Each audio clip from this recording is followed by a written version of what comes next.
Hello, my friends. Good morning. I'm Tanya Gervasi, currently being kissed by the sun on a early winter morning in London. And you're listening to Green World in a Pod. Today's episode focuses on responsibility. And, I like the word responsibility because if you ever wondered what it is, basically it's the ability to respond.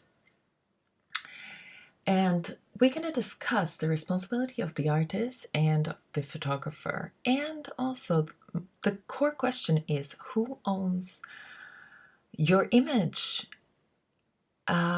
We live in a world where people are constantly, you don't have to be a model basically to have a photo taken of you.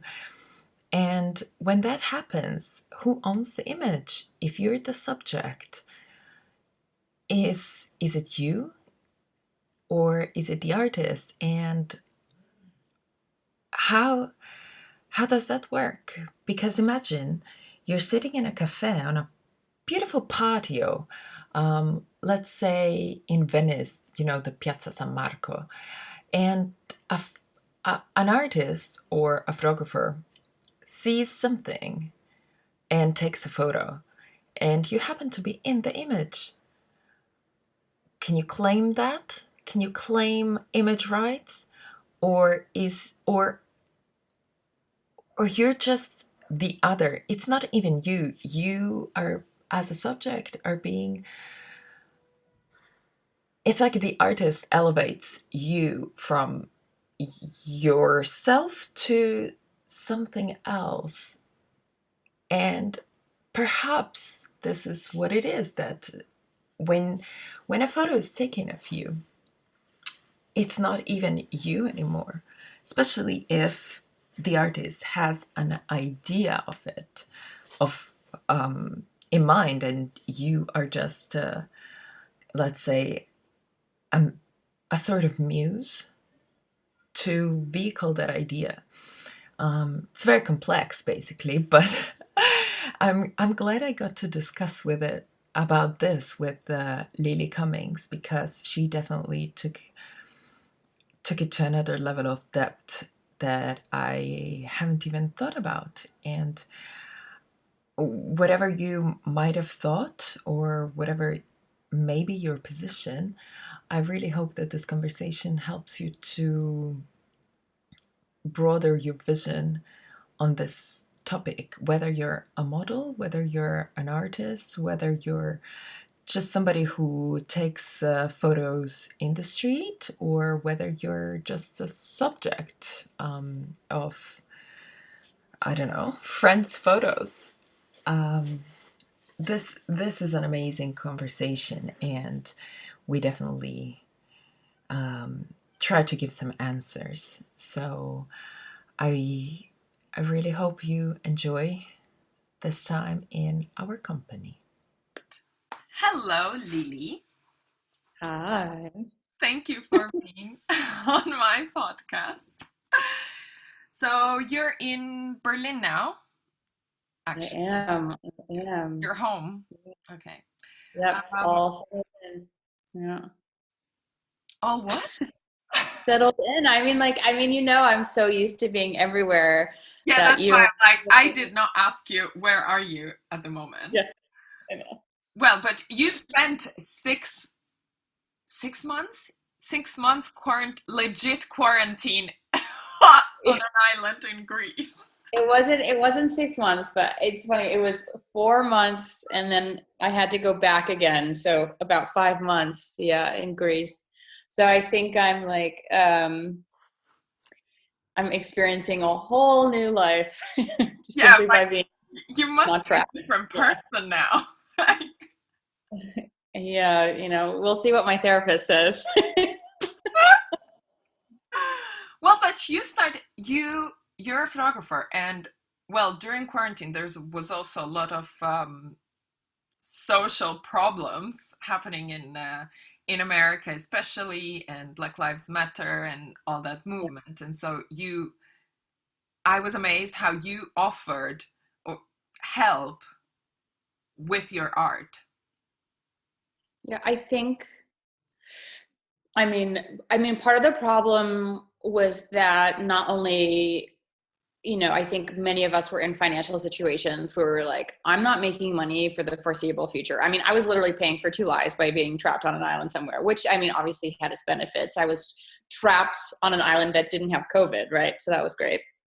Um, but I think that I couldn't have the conversations that I needed to be having on like a personal level, but I also felt like that I wanted to participate, and as like an American, I felt a responsibility to be interacting with the situation in the US in a positive way. And positive as in trying to do something that would benefit without necessarily always giving my opinion all the time.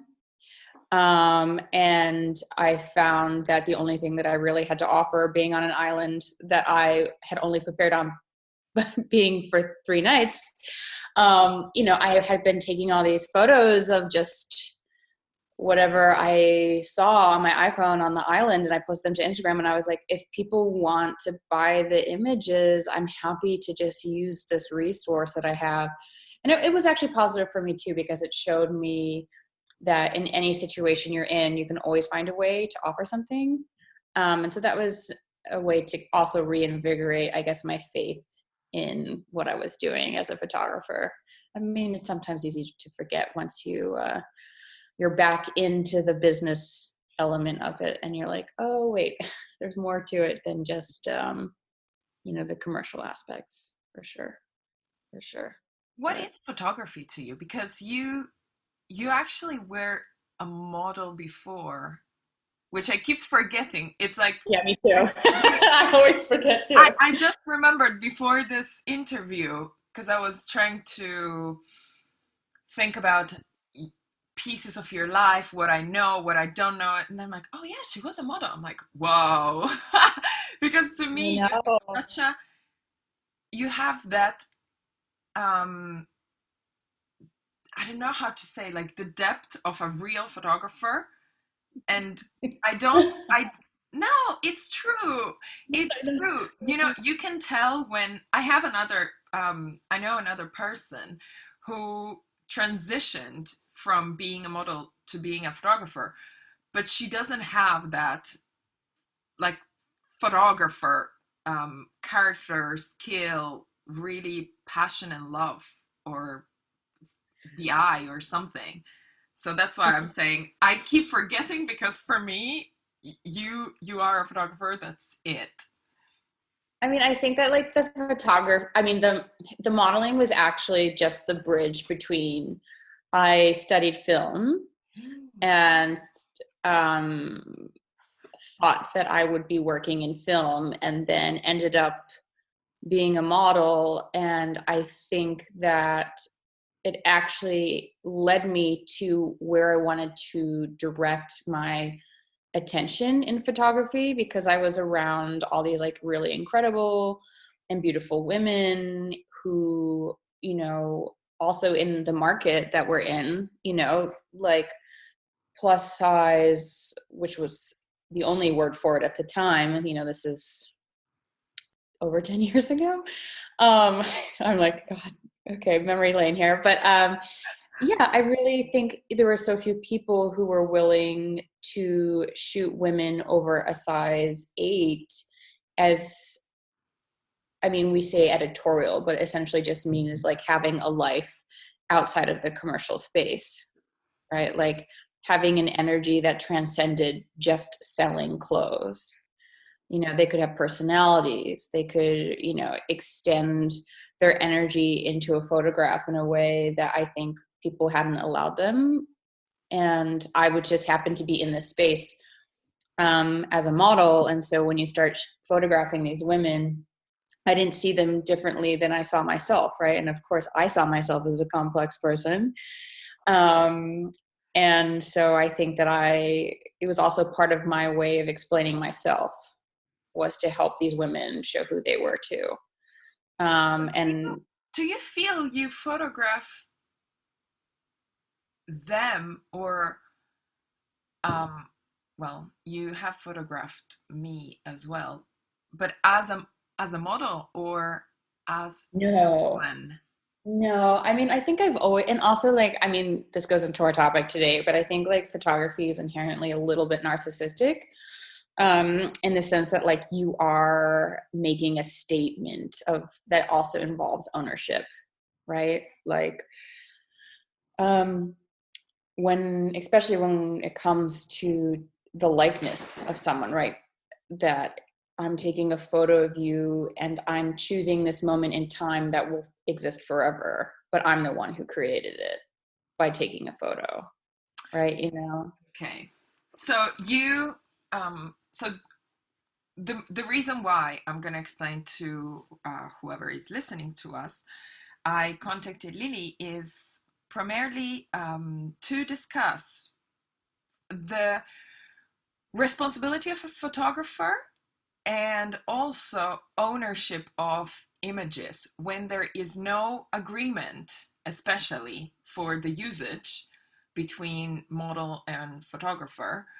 Who owns the images, and does the photographer have the right to do pretty much whatever she or he wants with the images, be it put it in a book and sell those without paying the model, or give her or him any percentage, um, or can he, I don't know, make art and again sell it? Like, who owns it? And the model being the subject of the photography, does she has have any ownership of it? It's Um, very complex, I understand, because as a well, what happened again, we're gonna just say to Emily Ratajkowski, it just exposed the whole, unveiled a certain problem or just something that is not talked about or has not been talked about until now in the public. And so I wonder, I have been thinking about this for so long, trying to understand, because part of me as a model, I will tell you, is that if I already make money on my image, so I sell my image and make money out of it. And when it happens that I don't, when someone takes a photo and then they make money off it and I don't get any profit, I feel kind of like, well, what the fuck? How is it? Like, there's a difference, I think, between models who live on this and then people who get photographed and it was just a one-off or something, like that. So I think I had this thing of, because it happened to me to see a photographer selling a nude photo of portrait of me and me not even knowing anything about it, and I was like, what? How am I not even part of this? Like, shouldn't I be asked if I want this to be sold or something? So for me, it's a bit um, it's a hot topic because I still don't have an answer. And part of me also thinks that, well, if you agree to being a model, which is something you're not really explained, is it's not really you. It's it's a part of you, or it's a representation. It's what you represent. It's not even me, Tanya, there, like being sold, if you know what I mean. So I would like your perspective as the photographer, um, on this.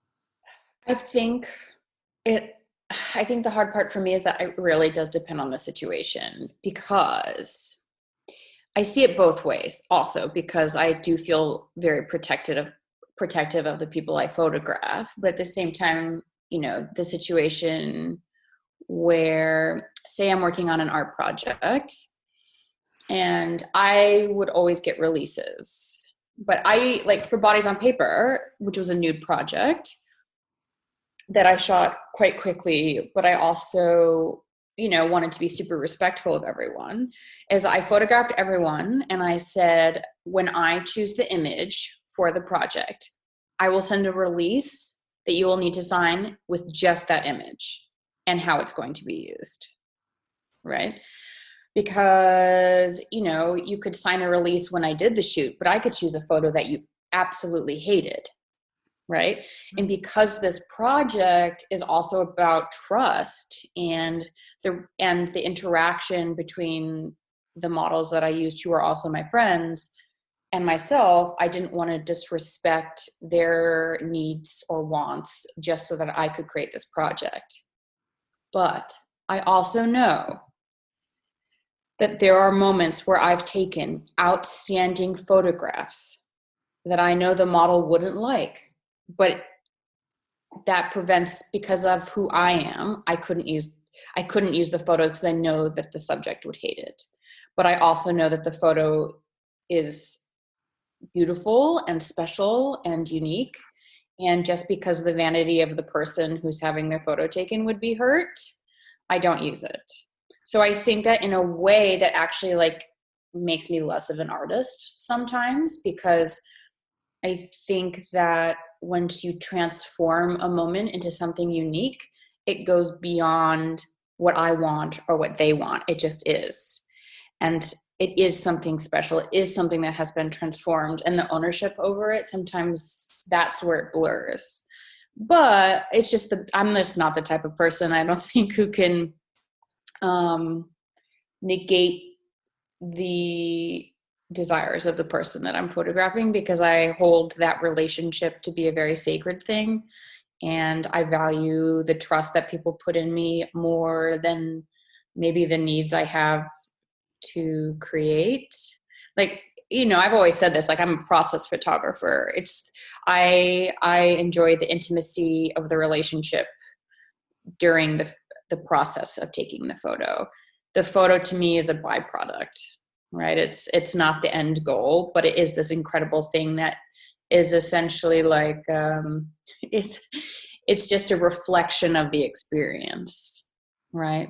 But at the same time, I've heard, I've talked to other photographers and even people that I respect and I know to be respectful photographers, say they're doing a project and over 10 years and they've gotten releases, for the images. 10 years later, they put this book together and all of a sudden the model they shot 10 years ago, they're a mom now and like all this, and they're like, I don't want any nudes of me out there. Like, I'm sorry that I signed a release, but like, you can't use it anymore. And then the photographers in the position are saying, well, I even like went through the effort of like organizing this shoot, paying for it. You signed a release. Like, you gave me permission to use this image when I put this book together, knowing that it would be in a long time. And now that you've made other choices in your life, I have to give up on all the work that I've put in. So this is why I find it to be I do think you're allowed to change your mind. I do think you are. But at the same time, I think there needs to be more of an education going into this process, because there is a part of me that does think some things you can't take back. Mm-hmm. And even though you should have a right to your own image, you make a choice to give it to someone else. And even if you don't like that you did that years later, you did make that decision. And this is where the line blurs, because our likeness is such a part of who we are, yet it also can be completely separated. And I think that's the issue too with payment. Whereas like if I'm conflicted sometimes about like paying people for certain things. I mean, I've never sold anything that was like that much money that in this, I mean, for commercially, yes, but like personal work, I haven't really done much by way of prints. But I do know that in the old days, like people would, license images and make so much money from them. Would I feel comfortable doing that if I had the rights and they weren't nudes? Probably. Would I ever put something in a nude publication without the permission of the model? No. Would I have the right to if I had a release from 5 years ago? Yeah, I would. I would have the right. And then it just comes down to, again, the type of photographers you shoot with. I mean, there's that guy who just did the project with like his feet or his body's always in the shot of the model who's like naked. And I find, and he would convince these women to come over and shoot nude with him or whatever. And it was always, an undisclosed project, blah, blah, blah. And, these women signed away their rights, but they were like, 19, 20 years old. And in that case, I do feel like it's obviously taking advantage of a vulnerable person. What is it? Why do you think men photograph female nudes? Honestly, throughout my 20 years, I've been photographed mostly by men, and I can recall very, very few women. And also what I liked with you also, it's you have a more women's perspective on the woman's body, of course, that you're photographing. I mean, I think, why do men shoot nude women? Because nude women are beautiful. Why did men make sculptures of nude women? Why did men paint nude women? Because the women's form is beautiful. It's, whether seen through the vantage point of a mother, a sexual object, a friend, like the female body is very special. It's very unique. And I think the interesting thing now is, especially with digital photography, you have this aspect of it's also instant, right? So to capture the women's body, I think before, even if it wasn't exactly always respectful, there did include a process. And the process was, I'm going to make an effort to put the time into representing the female form that's in front of me, and I find that with digital photography, that the idea that you can own someone has become instant, and that some of the respect that goes into taking the time to, create a reflection of the form in front of you has like kind of gone out of that. And so I feel like a lot of times now it is a little bit more negative, because it's essentially like, how many women can I own, right, by having their image? How many women can I have power over in this in this unique way? But I don't, it's so hard for me too, because like, I just like can't imagine doing that, right? I understand that men do it. And like, even as a model, I've been in situations where I've been like, why am I at this casting? Like, what are you just like, are you just meeting women? Like, are you just, is this like a dating thing for you? And I think it's hard because like, as someone, I love the female form, obviously. Like, I love photographing it. I love seeing how it can change, what it means to the person who wears that body and lives within it, right? And I do think there is a place for men shooting women. Like, I don't think that it's like a I'm not negative saying thing. everybody, yeah. Yes, I think that, again, it comes to the question of trust and respect. And the subject has to go in knowing what they're there for. Some women might want to be objectified by the photographer. That might be what they're there for. You can't take that off the table either, right? I just think that potentially it might be useful to teach models the repercussions long term Yeah, of exactly. selling their image. And, I do also think that sometimes a lot of girls end up being women who shoot nude a lot, right?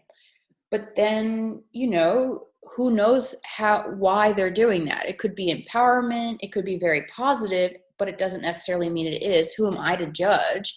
But 5, 10 years down the line, when you're trying to shed the past or just move forward, you can't always take back what you've done. And I think that potentially some of the responsibility is on the model.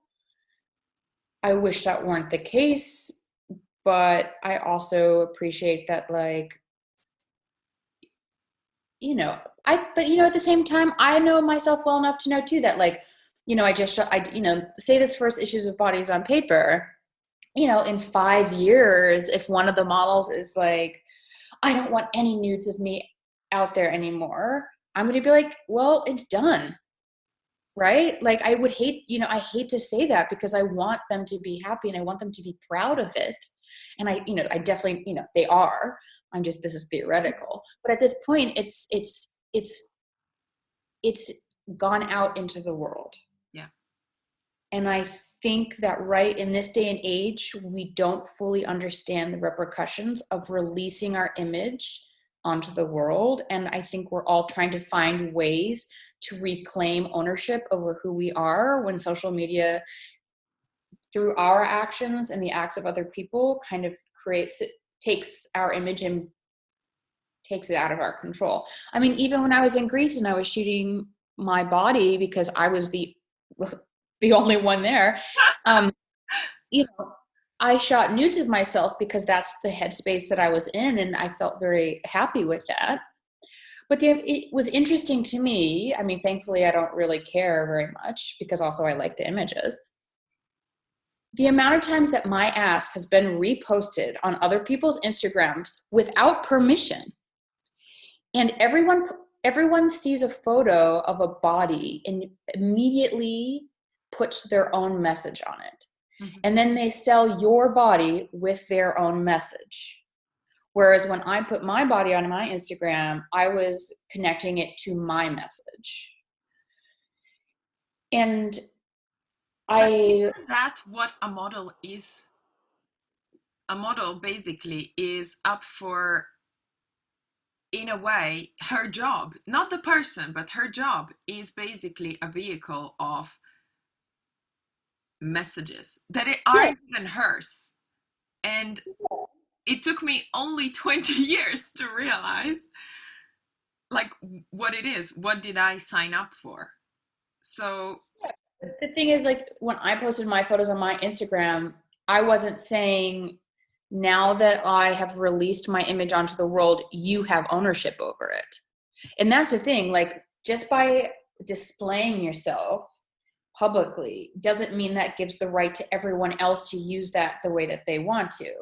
And I think that's why social media's use of images and this conversation we're having are kind of the same in the sense that, like, just because I've gotten your permission to use your likeness for my purposes doesn't mean that I can then allow the entire world to use it the way that they want to by selling it for, whatever purpose. But at the same time, it's different by country too, like what the rights are for the use of images. So I could use, if we shot in an editorial context, I could sell art prints of your work without getting your permission. but Couldn't use it commercially, but I could sell prints of you. what I've been thinking, and I'm glad you brought it up before, the word trust, Mm. because I was thinking of before this conversation and in the past month, especially since I quit modeling and seeing my body, naked body on a Playboy account without ever having agreed. Like maybe like 5 years ago, I was like, damn it, I really want to be in Playboy. Like now, I work as a nanny. I just I'm like I'm not interested to be seen naked by everyone, Yeah. in that way, especially. Um, but I was also thinking of all the photographers with I who I allowed to be shot naked by, Mm-hmm. and there are it it does go with the trust because, for example, I don't I have a feeling that I don't have problems with you using my image for whatever you want. Like if you want to sell it, like I actually find it celebratory. I don't know how to say. And I also shot with another male photographer who I also trust. There is a thing of, and we only did um, tests, Mm-hmm. but I got an image of me for my poetry book as the cover that he shot. And I thought it's just so poetic that I love it. And I think what makes me angry or made me angry is finding out that my image is used by photographers with whom I have not created any bond, that, or maybe I thought I did, but it ended up, I felt really disrespected in a way that I'm not even told what you're doing with it. Um, or seeing that it's, I remember I shot, oh my God, in New York. There was this, when I was living there, there was this photographer who was really growing, but on Instagram mostly for Mm-hmm. his nudes. I don't want to name him. Anyway, I contacted him because I was like, oh, this is really cool.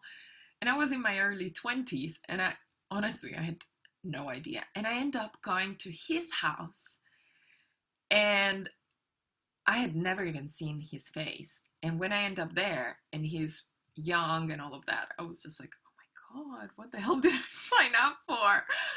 And I felt like I couldn't back from that situation. But then I was like, when he was like, yeah, go on the bed and take off your panties. And I felt like, whoa, what the hell? And now I wish I could delete these photos, but I still do find them on the internet. And I wish I could, but then I'm like, nope, it's part of the, like, there's a whole, it's really tricky with internet because before you had print mostly and only. And now, whatever you shoot, it goes online and it just stays. Like you cannot bin it. 20 years ago, you cannot find my campaigns. They were printed, Yeah. and you can just forget, or you have a copy of that magazine or something. And so now it's really tricky. And what you say to educate models on the, like, think long term is something that, well, the society as a whole is not really used to it, but especially when you go into the public eye in that sense, it should be it should be something that we have to keep in mind. And also, But it I, doesn't talk about, not talking about models only, but people, whoever posts their own image on Instagram, is like, you don't have the rights to use it, or maybe you but do. even beyond that, I mean, it speaks to a larger issue that, like, as women, we're not allowed to change. So the thing is, I think it would also make a huge difference if someone saw a photo of us when we were 20 and we were naked, that they didn't immediately apply that circumstance to who we are Yeah. now. Because, like, I don't think, for me, I might not like an image anymore, but I also am like, it doesn't define who I am now. But I think as a society, we love to find ways to label and negatively identify qualities in women. And, you know, if you're a model at 21 who shoots nudes, and at 35 you're a mom and you know, who knows, you know, working in business, the business sector, like whatever, just because you shot nudes as a model at 21 doesn't like make you any less of a businesswoman and mother at Yeah, 35. But I think that we still, as a culture, that's true. you can't be both. Or there's And a I lot of shame, like, oh my God, I should have thought better, or I don't know, but things. this, you know, and I think that's the part of the problem too, is, you know, yes, obviously if it was a negative situation and the photos represent a negative situation, that is different. But say there is a beautiful image of you Yeah, that you really loved and enjoyed taking at a certain period of your life, just because you're in a different place and might not take that photo again at 35 or 40 or whenever, doesn't mean that you should feel like you have to separate yourself from who you were at that age, just because society is going to say you were, you know, this is who you, like, how could you do that? You're a mom, you know, you're a businesswoman. And I think that that is also a huge factor in this too, right? You can be someone who has done many things with your life. I think just when you have a photograph, in a way, you have evidence of something that other people can look at and therefore judge, you know? And that's, you know, another thing. Like, I think that with my work, hopefully people will always, the women and men who have you know, shot with me will always feel pride in the images that I take, because it was a positive experience. You know, I think that's a huge thing too. I never want them to feel like maybe it was something they shouldn't have done. Even, you know, I do shoot mainly models, but, you know, I have done like the pregnancy shoots, the maternity shoots as well, you know. And I think that I just really hope that I want the images to be something women look back on and we're happy that they did, even though they wouldn't do it now. Like, I'm really glad I did that when I was in that period of my life. Or, you know, like, hell, I do it now, you know. But I think it really is such a blurry line. But I do think, unfortunately, so many people take advantage of the gray area. yeah. Hmm. And, you know, I find it to be my responsibility within my space to try to make it as clear as possible. But I'm one person and I probably don't even get that right all the time too. Like, I definitely, you know, something that I've had to work on is like when I get excited about an image. I mean, not if they're naked, I definitely wouldn't just post a nude. But like, if I really like an image and say the girl is partially clothed or whatever, or swim, you know, say, like, I want to post it. Like, I don't want to, because I'm like, what? Like, you knew you were shooting, you know, in my mind, I'm like, why? Like, why would you be uncomfortable with this? Like, and then you think about it and you're like, it's still releasing an image onto the world that can never be taken back. Because we live in a digital age, the moment something goes online, it never disappears. And that is the responsibility of releasing an image onto the world. Not necessarily that it's new, that it's not new, that blah, blah, blah. But the moment you take a photograph from your computer and put it online, it lives forever. And that is a really big responsibility when you are handling someone else's likeness, you know, because you're essentially making something that is infinite in its potential. And that's, I mean, as a creator, and as, you know, it does like fill the ego when you think about it a little bit, but it is a huge responsibility. And I know that I make mistakes, but I'm always trying to be better. And I also know that, as you know, being as conscious as I am, if I'm still making mistakes, I cannot even imagine people who don't have the relationship that I'm lucky enough to have with their subjects, how the mistakes that they make. Yeah. Thank you. Well, I hope young photographers will listen to this more than read.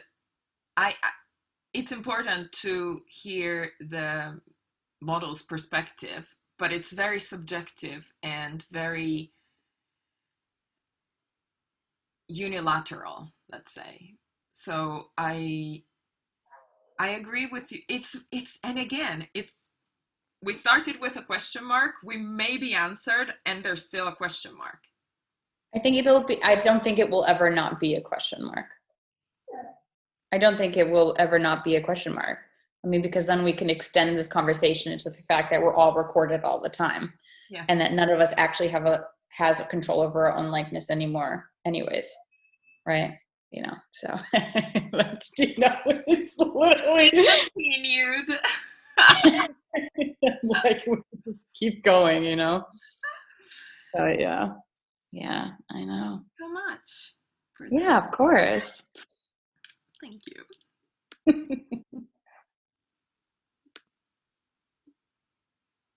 Thank you very much for your time. You can find Lily Cummings on Instagram at Lilyland or lilycummings.com. You can find Green World in a Pod basically on Instagram. We have a Facebook group now and Twitter account. So you can definitely, there's multiple ways to get in touch if you ever want to share your thoughts or just say hi. And you can rate this podcast, which would mean very much to me because I'm usually silent. There's fireworks in the morning. Sorry about that. Anyway, multiple ways to get in touch. Come say hi, share the episode, and I'll catch you next time.